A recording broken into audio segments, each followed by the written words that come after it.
Alright, well I'm going to feed these cows real quick. The feedlot here. Give them their ground corn.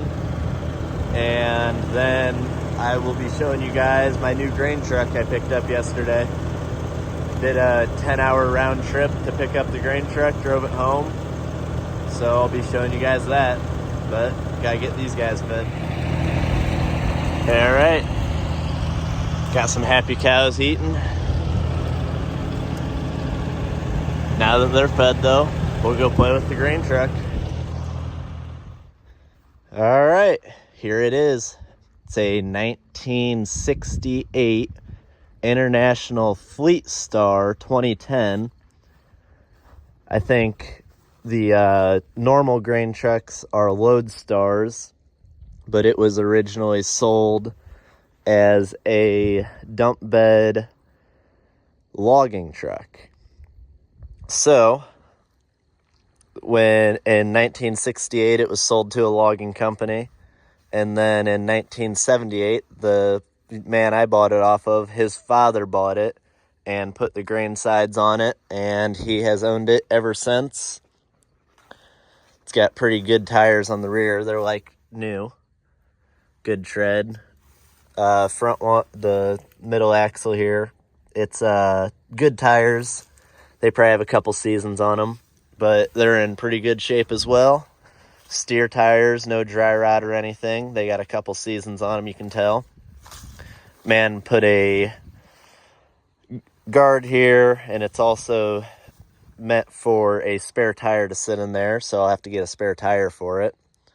All the lights work, everything works on it. Cab lights, air horn works. Drove it, did a 10-hour total road trip yesterday. Left and got back about 10 hours later. It was 3.5 hours down there and then driving it back. Took a little longer, obviously. It's no speed demon, but you can get up to 63, 64 miles an hour with it. Everything in here works except the speedometer. All the rest of the gauges work. Here's the shift pattern. It's a 2-stick. So you got underdrive, drive, and overdrive. Empty. Basically just start out and drive. Slam it into overdrive. 5th gear. Good to go. Cruising. Loaded. You're going to use underdrive out in the field. Drive for the road. Levers for engaging your PTO and your dump. Air brakes, they work great. Basically everything on this truck is in pretty good shape. Seat for the passenger, it did not have a passenger seat in it. And this guy used to deal in seed corn. He used to drive it 3-4 hours into Illinois. And on his way to Illinois, he'd sit on a 5-gallon bucket for a while, and he decided when his dad started riding passenger that he didn't want his dad sitting on a 5-gallon bucket, so he put a seat out of a 1966 Ford, can't remember what exactly it was. Man had all the history on it. He took good care of it its whole life. We'll try to keep it nice, but I'll start it up and drive it around a little bit for you. Obviously has the buzzer because it doesn't have any air pressure right now, but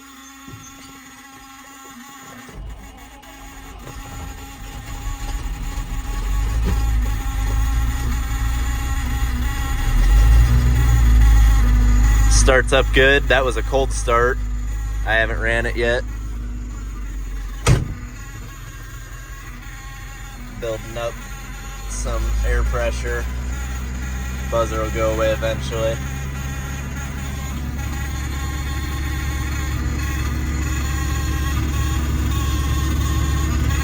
All of these switches work here. You got your defroster, your heat, and it puts out some good heat. I actually can't get the heat to shut off, but throttle lock. You got your emergency trailer brake. I don't know if I'll ever be pulling a trailer with it, but it has the hookups, I think. You got your power divider lock. That's air powered as well. He says this thing will go through any mud you want to take it through. He said it does not get stuck. Fuel gauge works. I guess the generator doesn't work. It's got a alternator on it, and the gauge went bad, so he unhooked it because it was actually draining the battery. Up over 60 psi of air pressure. There we go. Temperature gauge works, oil pressure gauge works. The CB, he said it doesn't work, it'll turn on, but I haven't really tried it to see if it works yet. We didn't mess with any trekkers or anything on the way home. The clearance lights all work, the cab lights, those look real cool. Air horn. Not full pressure yet, but it'll get up there. Wipers are air powered, so they work. Yep. Parking brake. Disengaged now. We'll just come back into underdrive since we're not going to take it out on the road today. And I'm no expert at driving this thing yet, but I mean, I drove it for 4 hours yesterday, so obviously I got some experience in it now. Never drove a twin stick before that.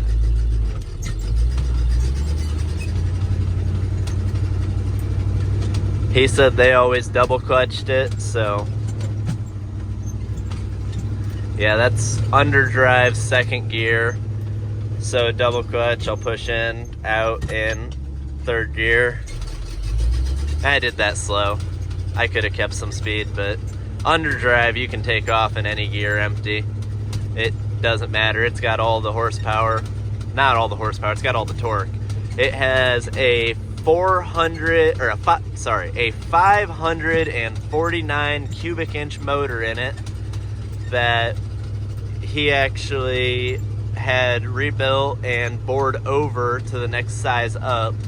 So I don't know exactly how many cubic inch it is after that, but it's got a big motor in it, gasoline powered. I think that's the biggest one IH ever produced.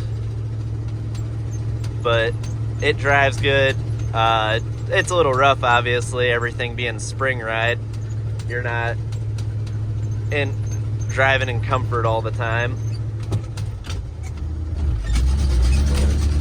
There's fourth gear underdrive. Like say, tachometer works, speedometer doesn't. Won't really need a speedometer. It's going to be on back roads pretty much the rest of its life. But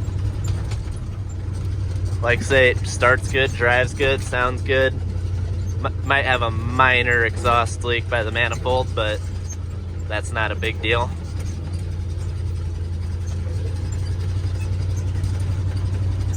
So, drive this around. I'm driving out to my beans right now. We'll take a look at them here in a minute. But I'm happy with it. I think it was a very fair deal. Turn signals work.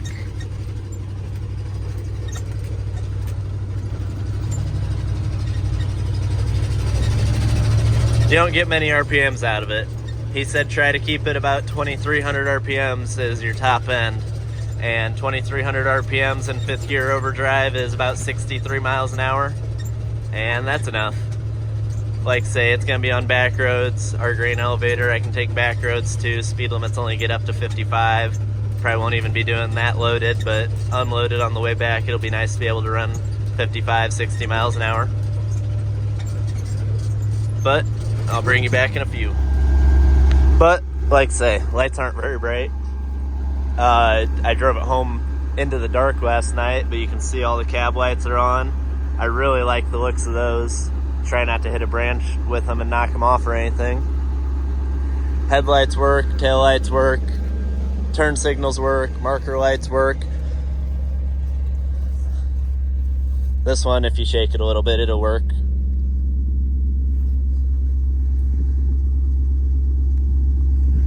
Fits in around here.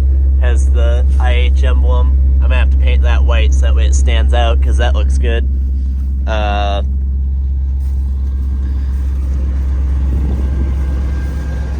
have to get my Knapp Farms logo for each door.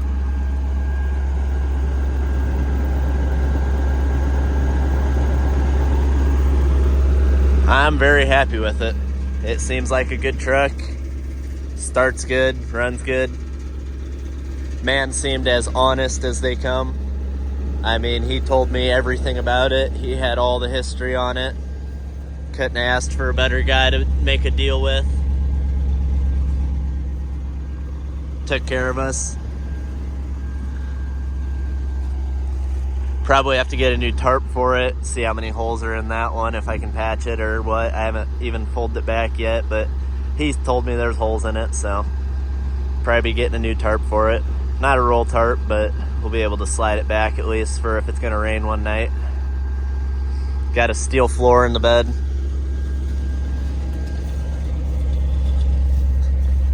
Brakes work great on it.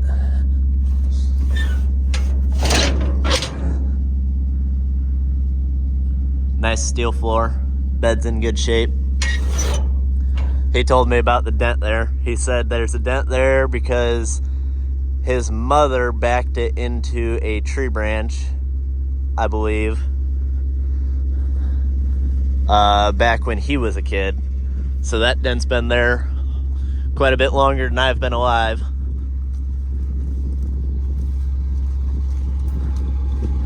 Hope to keep it looking nice. Beans are starting to dry out.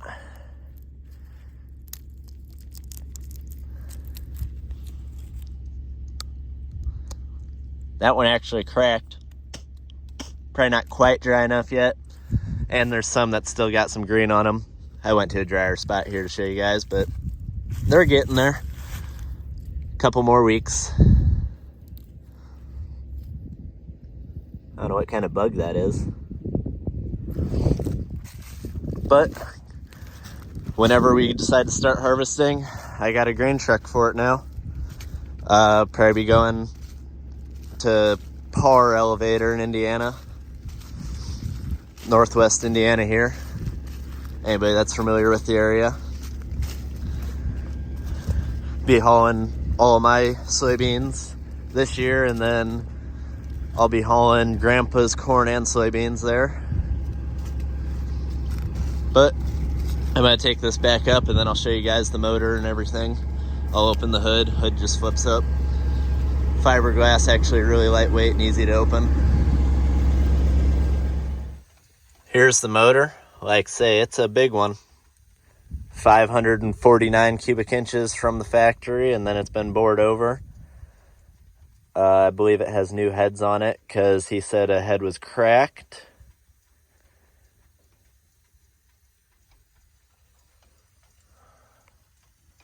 Goes way back, all the way up. I mean, it's a big motor. I think it might be the biggest motor IH produced. I know it was for the time. I don't know if they ever produced anything bigger than that after. But I got a grain chute for it on the back, and I got the splash guard inner fender wells that go somewhere in here, holes there, and then comes back. Might have to throw those on if we're going to be in muddy conditions. Don't really want the mud splashing up in the motor. But I'm happy with it. I really like this thing. It looks good. It fits in around here. Being international.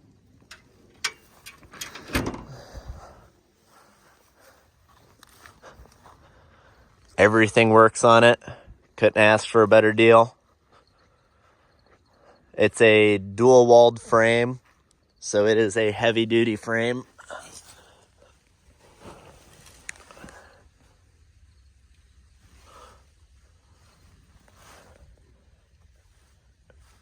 Everything under here looks good. Giant U-joints.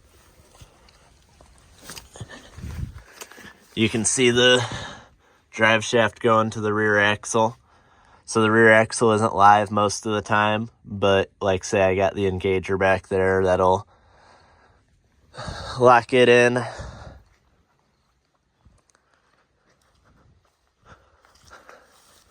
It's got a shut off for the dump, when it gets all the way up, it actually pulls the cord and shuts it right back off. Show you guys at dump. See, just starts right up. But clutch, wait a second. Oh, wrong one.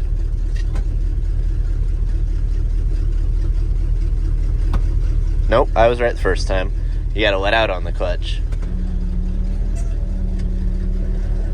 Give it just a few RPMs, and then pull that back.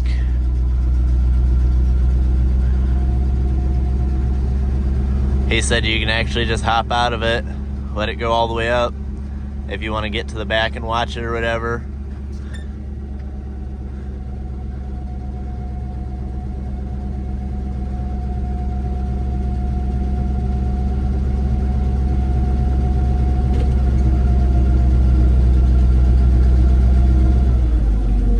Then it's got that cord that actually disengages that. There's it come back down, back up. Yep, I was touching the handle, I could feel it get pulled back, but you can hear the PTO running. That cord right there, that cable, actually pulls the PTO shaft, or not the PTO shaft, the lever back forward, so that way it stops when it gets to that height. He said obviously do not dump it this high when you're fully loaded because corn will run over the back. I think he said when it's fully loaded, you let this bottom cylinder all the way up and then about that much of the second cylinder until you get some unloaded, then you can go up higher.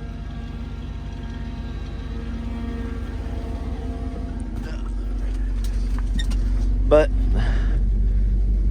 now keep back down.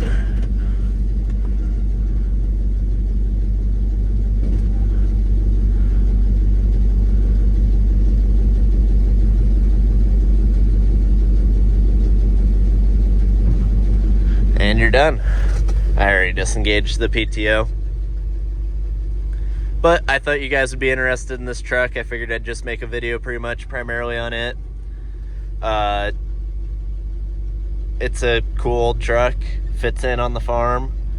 It's gonna get used quite a bit, I hope. It's in really good shape. Almost too nice a shape for this farm. You guys see some of our equipment. He said the radio works, I haven't even tried it yet. It's AM only.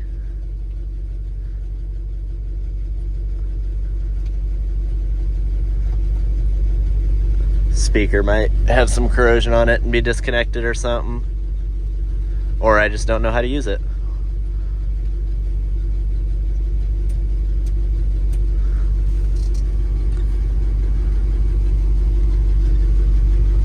Blowers all work, defroster works, because I'm sure we're gonna get into some cold weather. Like I said, the heat works. It'll chase you out of the cab if you don't turn it down. Sent oil filter, some extra parts that he had laying around for it, some lugs for the tires, but I got his information blocked off. I'm not going to give you guys his address or anything. Purchase date March 1st of 1977. That would be the day that his dad bought it, and it's been on his farm ever since. So that's cool. I mean, you can see how much smaller the title is compared to the new titles. But just thought I'd show you that. It's been on one farm for,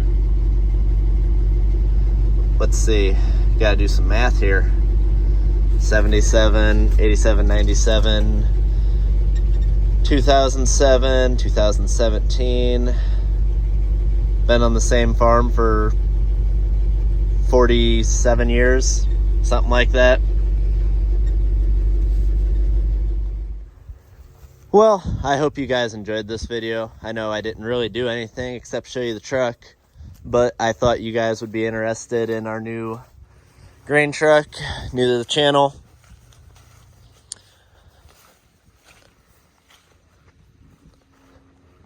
It's a good looking truck, but I'm sure I'm forgetting something. This man had all the history on it. It was really cool to hear some of the stories. He's been farming his entire life, and he's taking good care of it.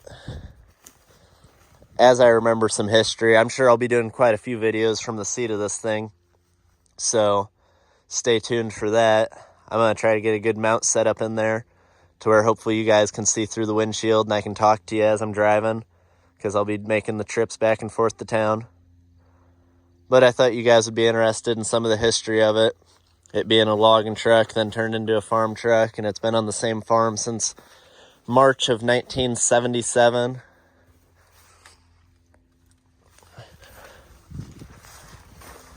They blew up the motor at some point.